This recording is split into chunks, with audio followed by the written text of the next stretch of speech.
Fala galera, sejam muito bem-vindos a mais uma live. Hoje nós temos um assunto muito importante, até por conta das notícias de vazamentos que estamos recebendo quase que semanalmente. A mais recente aí foi um vazamento relacionado a LinkedIn, outras redes sociais, e já lembrando que a gente já estava vindo aí de um vazamento muito grande aqui no Brasil, de mais de 200 milhões de dados. Ou seja, mais dados do que toda a população viva do Brasil. Dizem que continha até dados já de pessoas que já faleceram. Então é uma base muito grande de dados. O hacker até disponibilizou parte desses dados na internet para mostrar realmente que as informações são verdadeiras. E está uma briga. Serasa diz que não foi. A NPD pede explicações ao Serasa. Enquanto isso não se desdobra, nós estamos do lado de cá do computador preocupados com as nossas informações que são divulgadas na internet. Pensando nisso, preparei esse conteúdo para vocês, para a gente falar um pouco sobre privacidade e qual melhor sistema operacional você pode utilizar para se proteger, principalmente nesse momento aí onde está sendo vazado tudo em tudo quanto é lugar.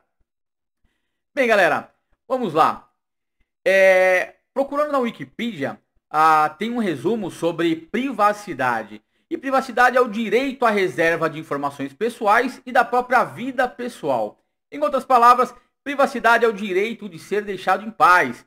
Ou seja, se você não quer compartilhar dados da sua vida ou dados seus, você tem esse direito. E isso é algo que é importante e que a LGPD veio tentar nos ajudar, uma vez que a GDPR já vem fazendo isso na Europa, certo? Bem, para você que está acostumado já a usar sistema operacional, você sabe aí que existem vários sistemas operacionais na internet e nem todos conseguem nos proteger. Isso acontece porque, de uma forma ou outra, vários aplicativos tentam coletar informações nossas o tempo todo. Coletar informações de localização, coletar informações nos metadados que trocamos nos nossos arquivos, coletar informações de conexão, tempo de conexão. Então veja que a quantidade de dados que nós fornecemos é muito grande, inclusive dados sobre esses dados que são os metadados. Quando foi criado o arquivo, quando o arquivo foi alterado, quando o arquivo foi enviado, qual a localização desse arquivo, quem criou esse arquivo. Então veja que nós geramos muitos dados constantemente. E se você quiser se proteger, você sabe que somente utilizar esse sistema operacional não vai te ajudar. Você vai precisar ter um esforço um pouco maior. Então, mas nem tudo está perdido. Você consegue sim. Você consegue configurar VPN em qualquer um desses sistema operacional. Você consegue também configurar o Tor Browser para você rotear os seus dados através da rede Tor. Requer um pouco mais de esforço caso você não trabalhe com TI, caso você não seja um usuário avançado, mas é possível sim. O que eu quero falar para vocês hoje é que existem distribuições Linux, e Linux porque, uma vez que possuem várias aplicações de código aberto, vários programadores ao redor do mundo desenvolvem aplicações para os mais diversos propósitos. E entre esses propósitos, também há o propósito de manter-se seguro, manter-se protegido. Então a gente vai falar um pouquinho sobre vários desses sistemas operacionais hoje. Tem alguns que já são bem conhecidos, bastante batido aí, já utilizados por outras pessoas na internet, como é o caso aí do Tails, que foi amplamente divulgado na época do vazamento do Snowden, dos dados da NSA. Então a gente percebe aí que tem bastante sistema operacional já conhecido e que vocês vão conhecer um pouco mais e descobrirem aí também um pouco, algumas diferenças entre um e outro, e também o quão seguro esse sistema operacional é e o quão realmente ele te protege. Bem, o primeiro que a gente vai falar, claro, não podia ser outro, não podia ser diferente, é o Tails. O Tails é um sistema operacional irlandês e ele foi muito divulgado, foi amplamente, o seu uso foi ampliado em muito quando houve o vazamento dos dados da NSA pelo Snowden e ele informou que ele utilizava o Tails. O Tails é o sistema operacional oficial do projeto Tor. E tem vários recursos. Depois do vazamento pelo Snowden, a gente percebeu aí que vários repórteres ao redor do mundo começaram a utilizar o Tails por conta de censura, por conta de vigilância.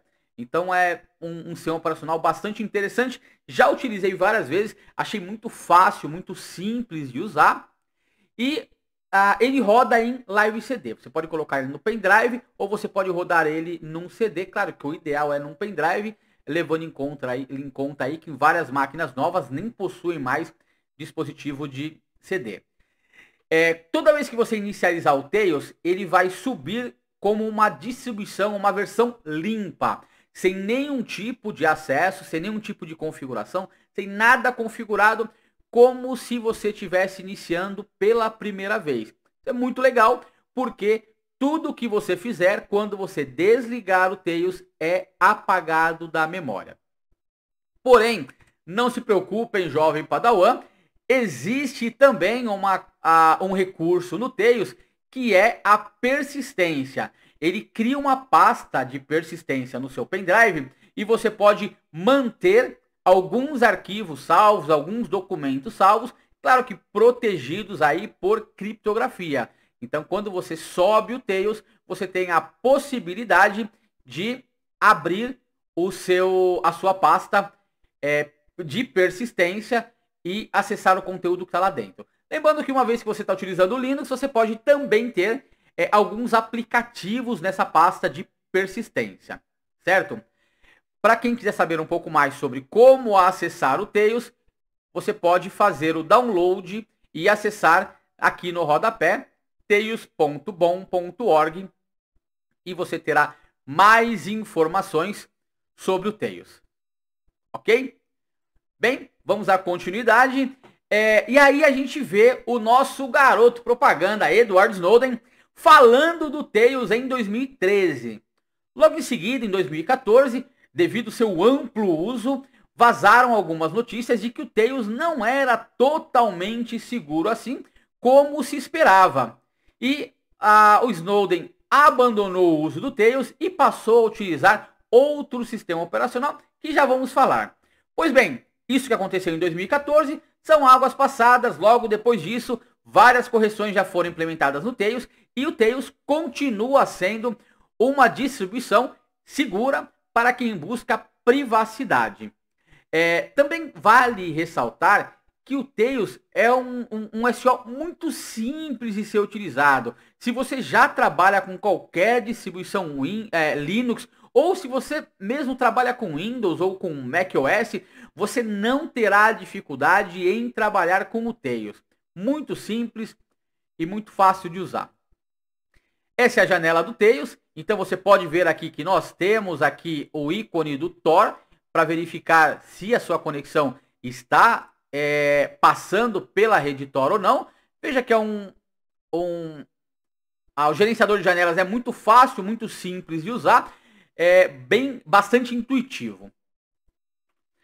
Detalhes aí, eu quero destacar alguns pontos para o Tails, que é o uso do KeePass, que é um cofre de senha, onde você pode armazenar todas as senhas dos seus aplicativos. Você também tem o Tor Browser com o dispositivo, aí, com o recurso de uBlock, que vai permitir que você navegue seguro na internet e o uBlock realizará bloqueio de propagandas. Então, bem legal o uso do uBlock. E você tem também o OnionShare para compartilhar arquivos pela rede Tor. Então, esse é o Tails, um sistema operacional bastante seguro, bastante simples de usar. Seguindo na sequência, nós temos um outro sistema operacional, que é o mais recente da lista desses que eu mostrarei para vocês hoje, que é o Septor, um sistema operacional sérvio, também voltado para a privacidade. Assim como o Tails, ele é bastante fácil de usar e bastante intuitivo.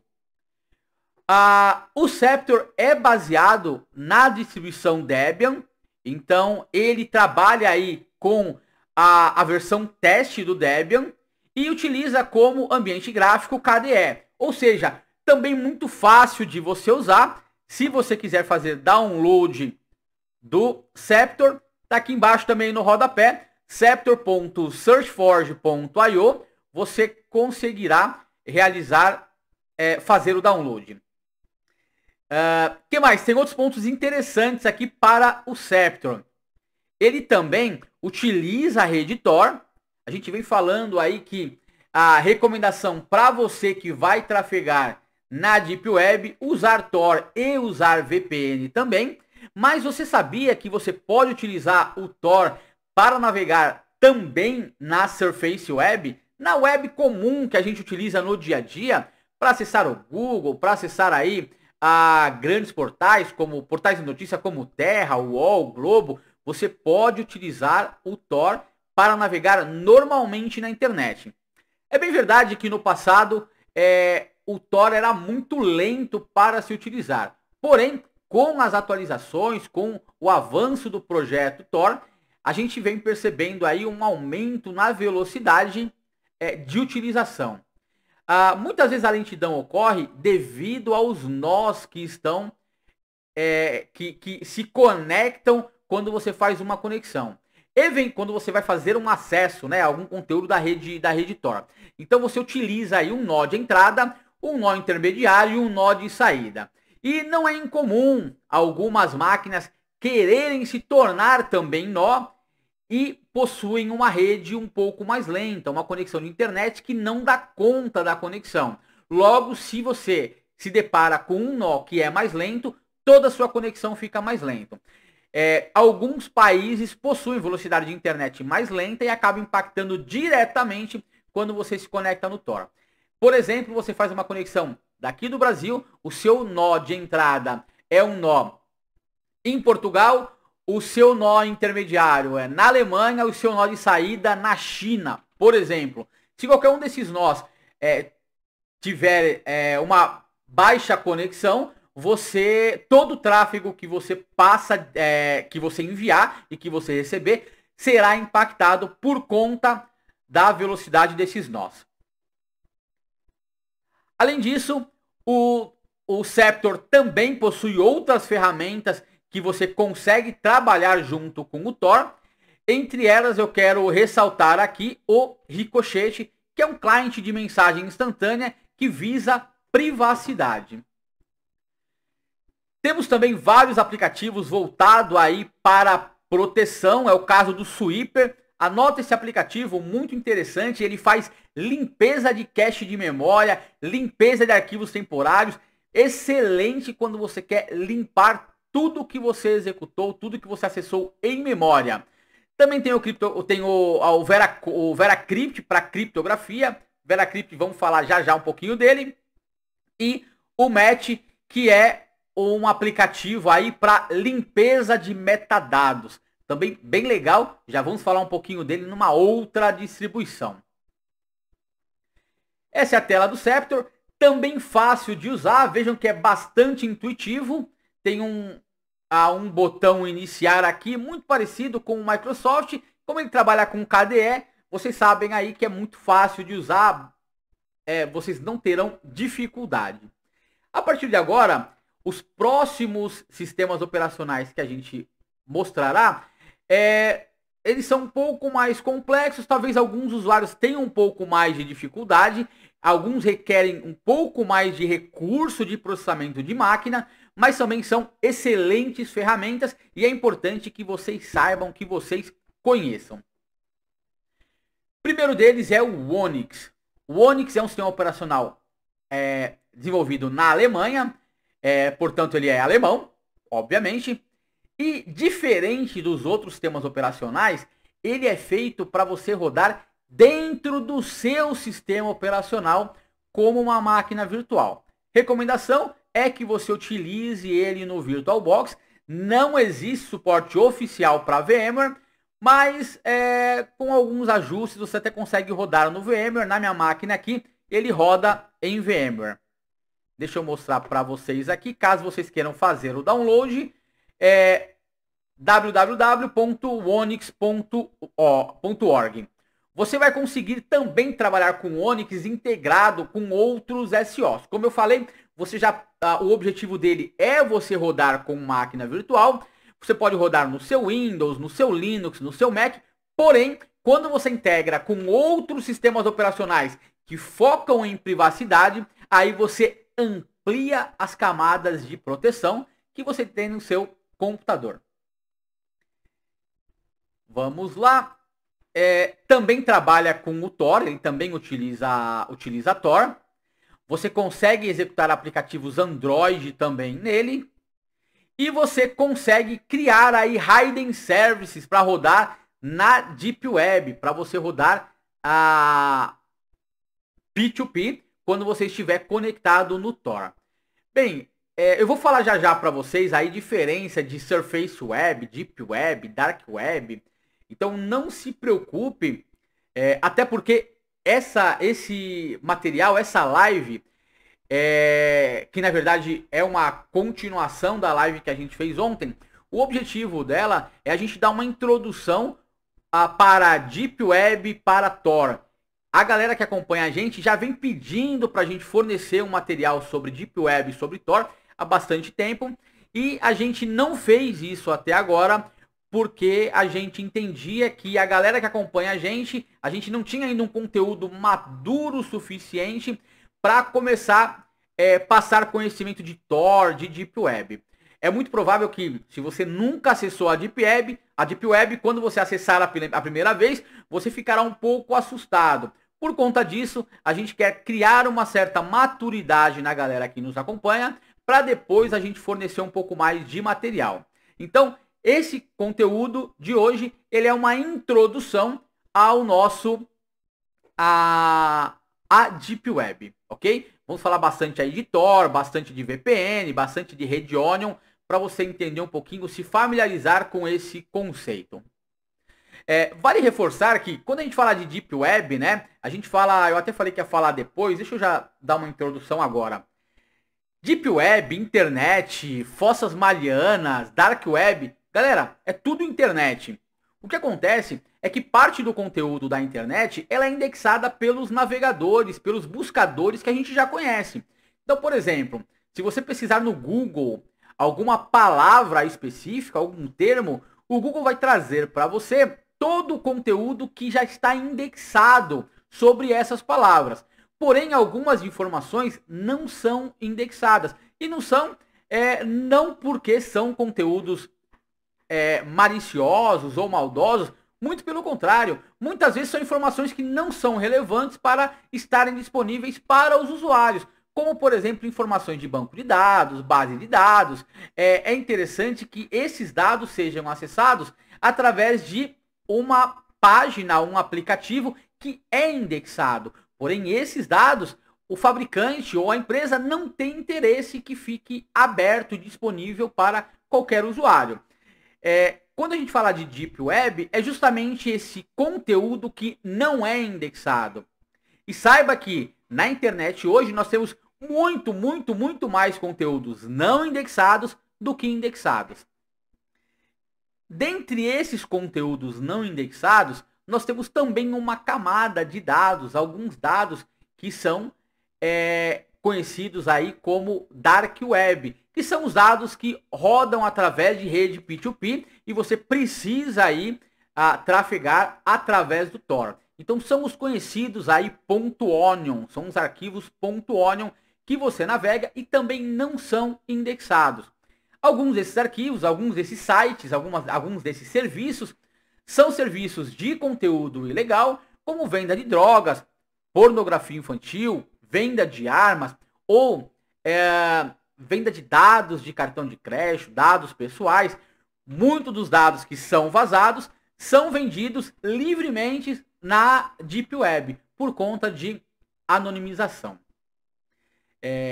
Mas também tem muita coisa interessante, tem muito site de notícia, muito conteúdo de hacking, conteúdo para aprendizado, muitas empresas e muitos profissionais que trabalham em local de risco, em locais com censura pesada, utilizam Deep Web para trocar informações. Então tem muito canal de blog, serviços de e-mail, tem muita coisa legal que você pode utilizar. Sabendo procurar, você vai conseguir encontrar coisa boa. Da mesma forma como na internet, na Surface Web, você também consegue achar muito conteúdo ruim e também muito conteúdo bom, se você souber procurar corretamente. Bem, aqui nós temos também o garoto propaganda Snowden, também falando do Wonix, mas ele está falando de um outro SO, que é o Cubes. Já vamos falar um pouquinho sobre ele, é o próximo SO que a gente vai falar. Então, veja que em 2019, o Snowden já falava que utilizava o Cubes com o Wonix.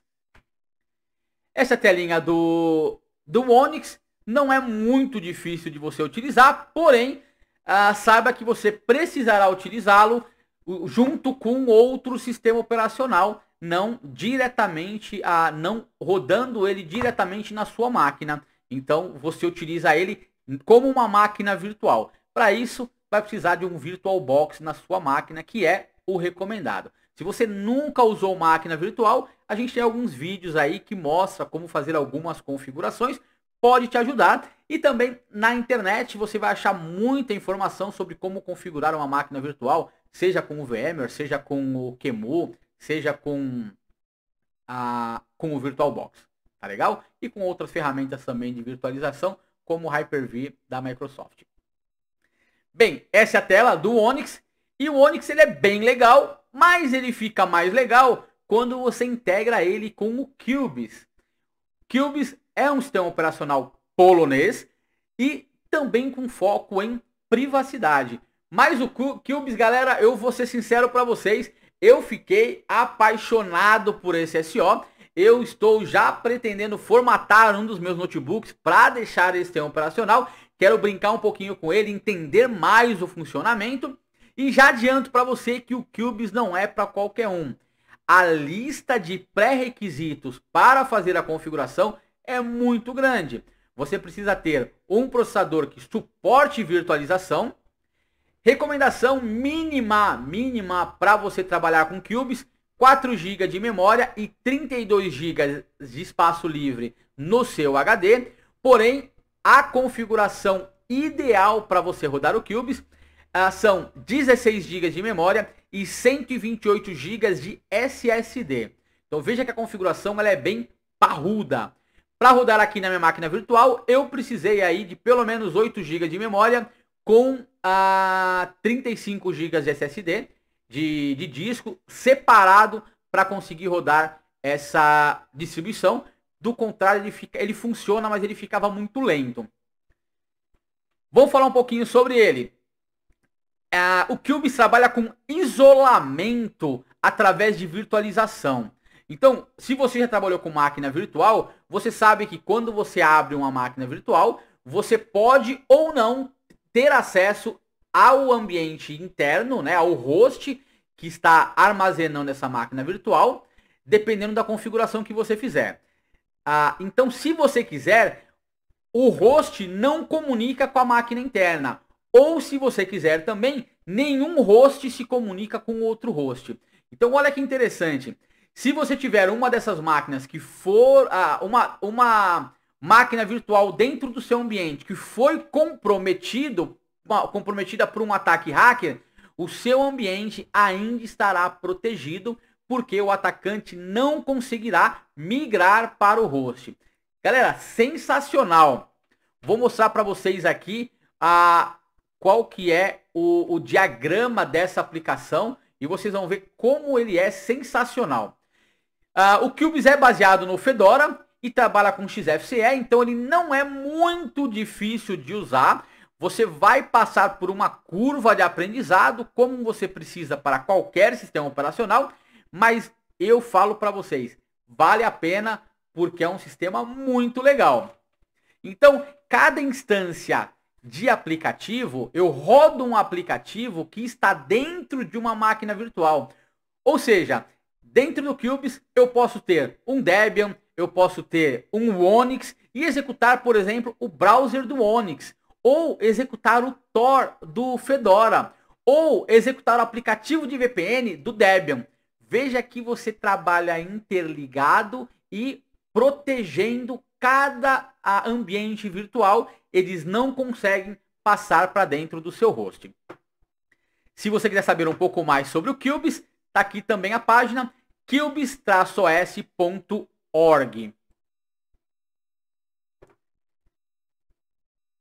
Também, nosso garoto propaganda Snowden já trabalhou também com o Cubes.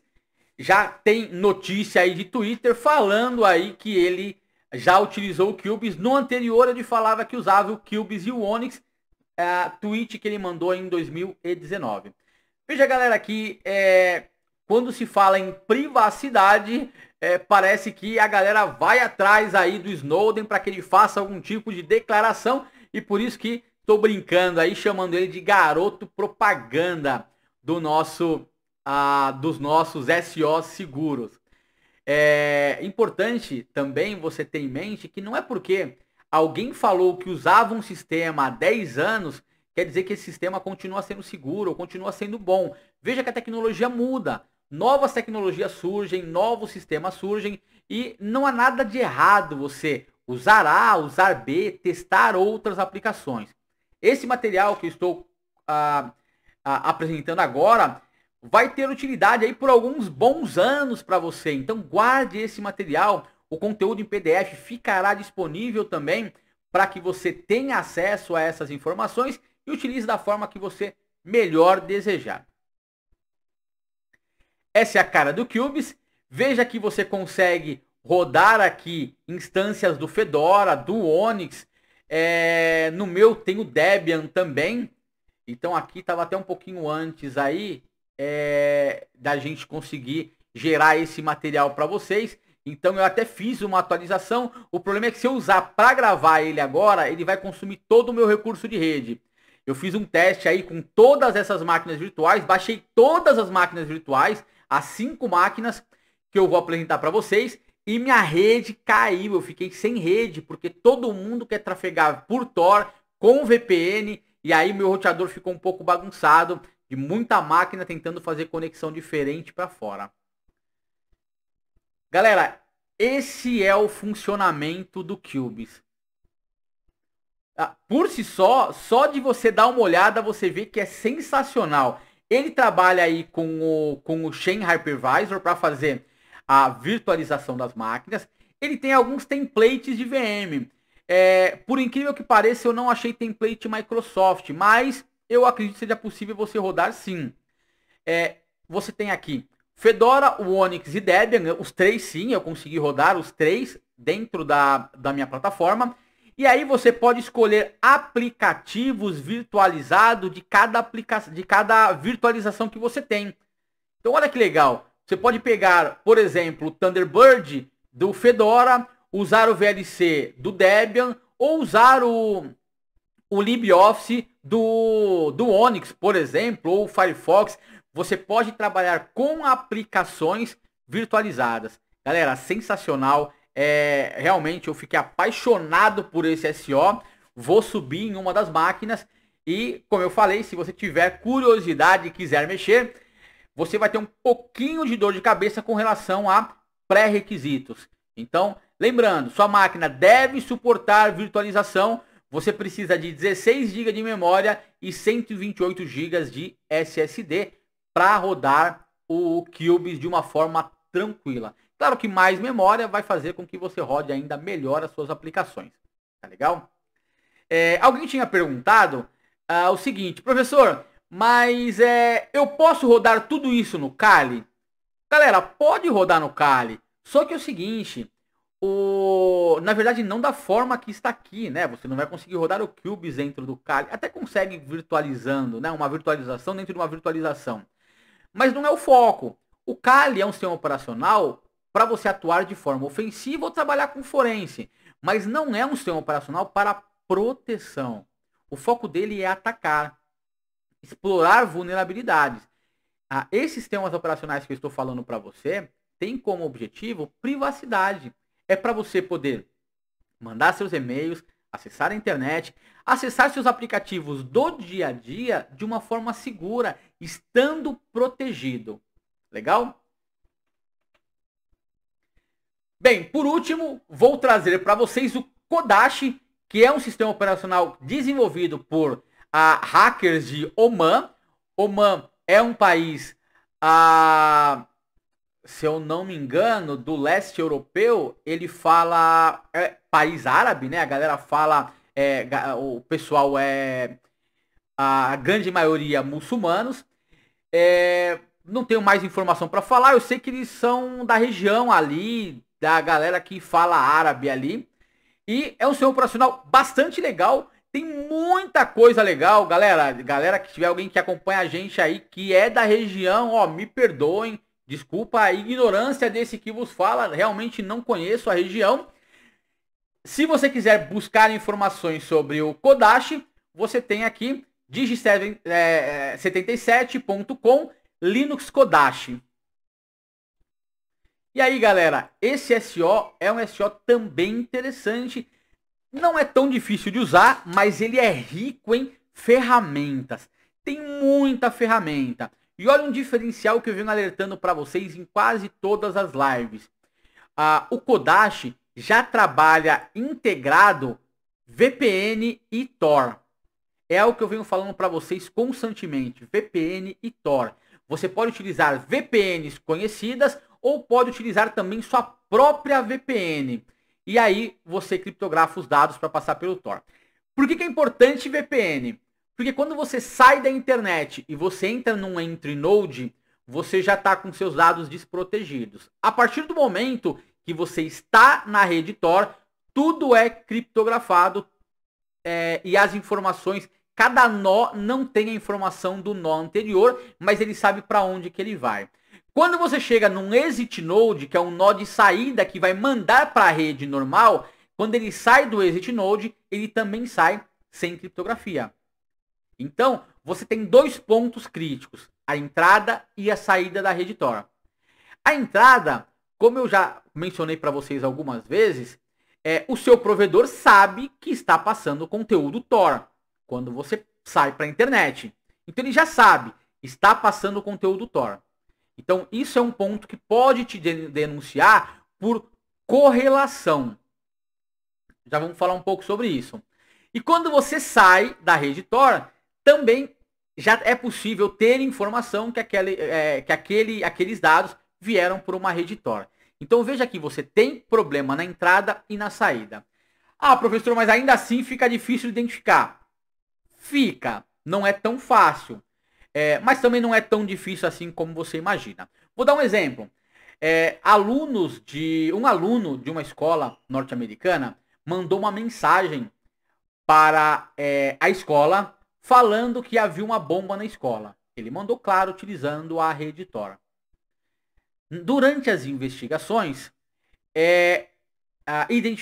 tentaram fazer uma correlação de horários quando que a mensagem foi entregue e tentaram identificar naquele período quem estava na escola, na universidade, no campus, utilizando rede Tor.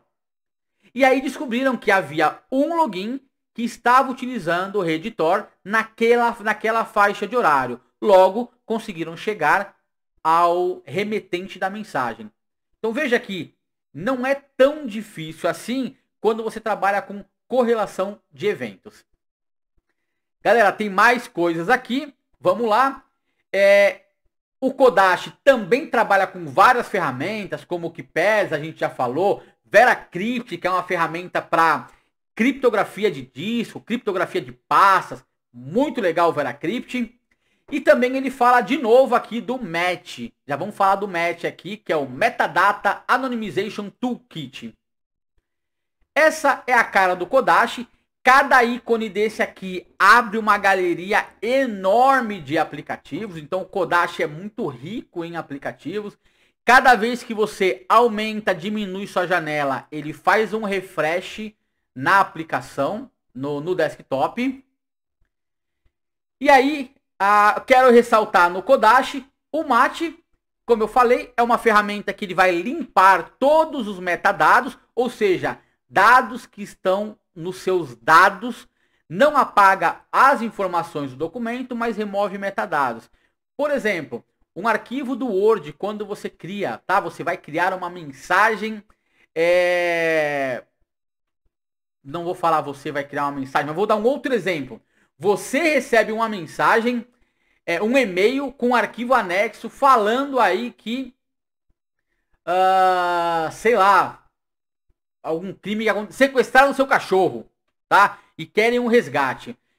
Informações sobre esse arquivo pode trazer quando você analisa os metadados desse arquivo, você pode ter informações de quando esse arquivo foi criado, quem criou, a hora que criou, onde ele criou. Então veja aqui, informações que podem levar a uma identificação ou apoiar no processo de identificação de um indivíduo.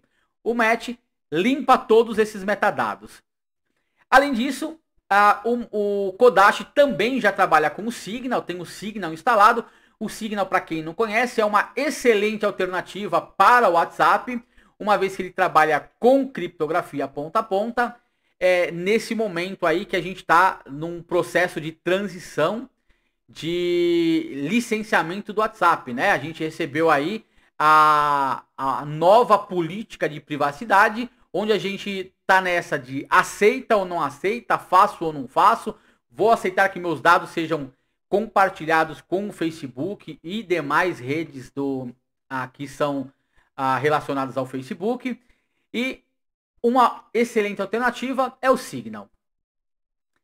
Além disso, o Kodashi tem uma aba chamada Quarto do Pânico, bastante legal, com vários aplicativos, vários recursos, dentre eles uma opção de limpar todos os dados do disco, limpar cache, limpar toda a memória que você tem. Então é bem legal, tem bastante recurso aqui para você usar numa situação de desespero. Um comparativo rápido entre o Tails e o Kodashi, a gente consegue ver alguns recursos que o Kodashi e o Tails também possuem, porém a lista de recursos que o Kodashi tem acaba sendo superior, como por exemplo, trabalhar com vários VPNs, inclusive o seu próprio VPN, aplicações aqui para criptomoeda, DNS Crypt. Você pode escolher aqui Exit Nodes quando você utilizar o Kodashi. Além disso, tem mais aqui alguns. Você pode apagar o seu OS. Tem aplicativo aqui, limpar dados da memória também. Aplicativo de esteganografia, buscar informações escondidas dentro de imagem.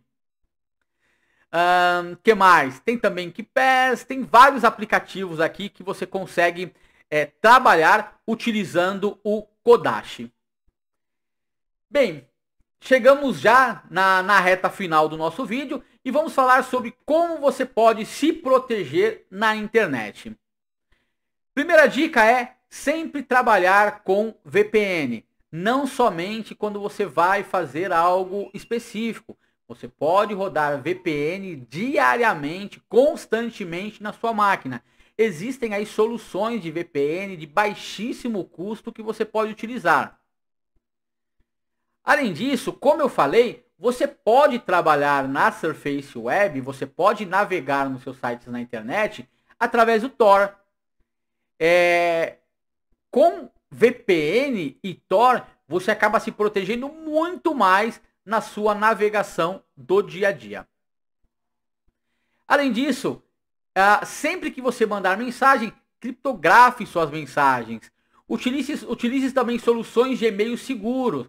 O ProtonMail já é bastante conhecido, mas tem também o CryptTest, que utiliza a mesma criptografia do Signal. Quando for trabalhar com aplicativos de mensagem, utilize sempre aplicativos que fornecem criptografia. E lembre-se sempre de limpar os dados dos seus dados, limpar os metadados. Além disso, guarde com segurança sua chave privada. Não deixe chaves privadas no seu SO que você utiliza no dia a dia. Guarde essas chaves também criptografadas. Tenha hábitos saudáveis de navegação na internet. Cuidado onde você acessa, onde você navega. Nunca confie em nenhuma solução que fala que é totalmente segura. Confie desconfiando. Lembre-se que em algum momento da história o Tails foi considerado seguro e num outro momento considerado inseguro. Então, nunca confie totalmente numa única ferramenta. Nunca informe seus dados reais em blogs e demais sites da internet. Criptografe seus arquivos de backup, mesmo que eles estejam em nuvem. Ah, mas o Google Cloud é seguro. Criptografe seus dados. Veja aí recentemente vazamentos em várias redes sociais. Mantenha seu perfil em sites de mídias sociais protegido. Ou seja, vai trabalhar com o Facebook, vai usar o Facebook, vai compartilhar fotos dos seus filhos, do seu sobrinho, dos amigos do seu filho da escola, fotos da sua mulher na praia, do seu marido na praia de sungão. Galera, cuidado quando você abre seu perfil para que todos tenham acesso. Você pode acabar mostrando mais do que você gostaria de mostrar. Beleza? Bem, galera, chegamos ao final do nosso vídeo. Esse era o conteúdo que eu queria passar para vocês. Espero que vocês tenham curtido. E na próxima semana teremos mais um conteúdo falando aí sobre segurança da informação para que vocês possam se divertir. Lembrando que esse PDF ficará disponível para vocês também no nosso LinkedIn. Um abraço a todos e aguardo vocês na próxima semana. Até lá!